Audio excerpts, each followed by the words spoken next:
je suis? D'abord un ingénieur à la retraite depuis 2000, après avoir eu des activités dans le bâtiment, les travaux publics. Et donc s'est posé rapidement pour moi, en arrivant à la retraite, que faire du temps libre que l'on a traditionnellement à ce moment-là. À l'époque, mon épouse était déjà engagée à SOS depuis quelques années. Et comme elle m'expliquait ce qu'elle faisait, j'ai trouvé que ça pouvait être pour moi une source de satisfaction en m'occupant des personnes qui étaient accueillies par cette association qui aujourd'hui a maintenant quelque chose comme 35 ans d'existence et qui reçoit chaque jour des gens de la rue, des gens très démunis de tout et qui ont besoin de tout. Ça va l'appétit, oui, ça va aller, c'est bon. Alors cet accueil de jour permet de rencontrer tous les jours des personnes plus ou moins différentes ou des habitués.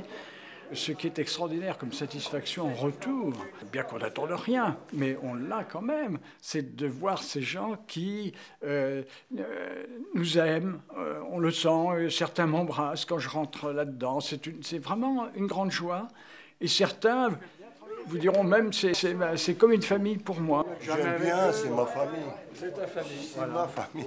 Oui. Pour nous, la satisfaction, c'est précisément qu'ils puissent être heureux grâce à ce travail que l'on fait, cette présence qu'on leur offre, cette écoute, et surtout faire avancer, si possible, leurs besoins, besoins de logement, besoin de régler des problèmes de santé, des problèmes de papier. Il y a toujours des tas de questions qui restent en suspens.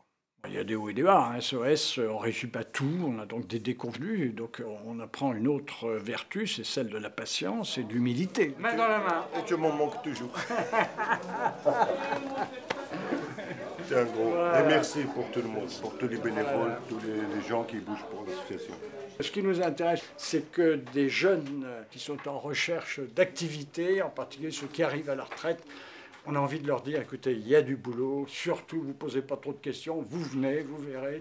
C'est sympathique d'être bénévole à SOS. Il est plus dans l'accompagnement individuel, donc qui va nous aider à réfléchir sur la personne elle-même. Et c'est une autre approche que le groupe là, où on est quand même à accueillir tous les matins 100 personnes. Et Philippe, il vient poser les choses de façon plus personnelle, plus ciblée. Et c'est intéressant comme travail aussi, parce qu'il faut les deux. Chacun d'entre eux est un peu une petite part du Christ. Il est là, il est derrière eux. Donc à moi d'y aller. À moi d'y aller, et puis il ne faut pas avoir peur, comme disait le pape Jean-Paul II. Il faut y aller au charbon. Donc je pense que quand on a la foi, ça aide beaucoup. Tu as que de quoi faire face à Ils ont besoin de lavage, exactement. Plus on est obligé de laver des serviettes. Ah oui, qui servent à la douche. Tiens, je t'ai vu l'autre jour, j'ai vu que tu as des amis qui étaient à côté du tir municipal. Et effectivement, on a une activité, une deuxième activité en dehors des SOS qui consiste à réparer des vélos. À côté du champ de tir, on a... C'est vachement bien là. Oui, c'est très bien. C'est un joli endroit. On a un grand terrain avec beaucoup de vieilles bicyclettes, des bicyclettes qu'on répare. Et là, on est toute une petite équipe qui se tient bien, qui s'estime beaucoup. Et notre rôle est de réparer des vélos ou de vendre des vélos qu'on a réparés. Et l'argent va à des bonnes œuvres. On aide comme ça des associations. Voilà. Ça permet de valoriser un petit peu notre travail. On ne le fait pas pour nous, on le fait pour les autres. Mais c'est merveilleux de travailler de ses mains. Les gens me disent « Oui, mais tu ne fais peut-être pas beaucoup, tu es toujours en train d'agir. » On peut faire les deux en même temps. Hein, on répare un vélo, on peut très bien prier, puis des fois ça va mieux.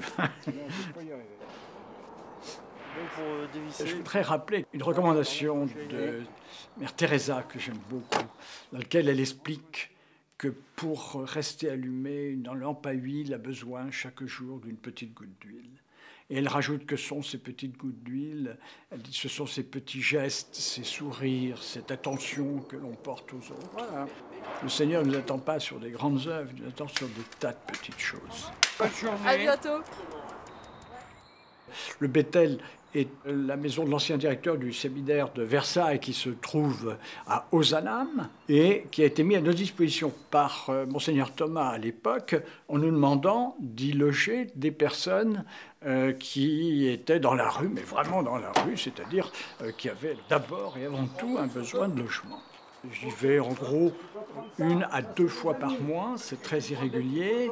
Je leur apporte un repas, on est entre 6, 8, 9, 10 autour de la table. Mais c'est un moment qui se veut à caractère un peu famille, pour leur donner le sentiment qu'ils ne sont pas qu'entre eux le soir, qu'on peut discuter d'un tas de choses avec quelqu'un qui est d'une autre famille qu'eux et qui peut leur apporter peut-être des réponses. Ça permet de passer un bon moment ensemble. Et là aussi, il y a un retour formidable, parce qu'il m'aime bien. Il y en a un jour qui m'a dit que, comme tu fais des bons repas, je jeûne pendant 24 heures avant pour être sûr d'avoir faim pour ton repas. Enfin, c'est amusant, je ne crois pas qu'il jeûne, mais c'est pour dire qu'il apprécie. Sainte Thérèse disait « L'action sans la prière n'est pas l'action, mais la prière sans l'action n'est pas la prière ». Ça veut dire que les deux sont bien imbriqués et qu'il faut faire les deux. Voilà.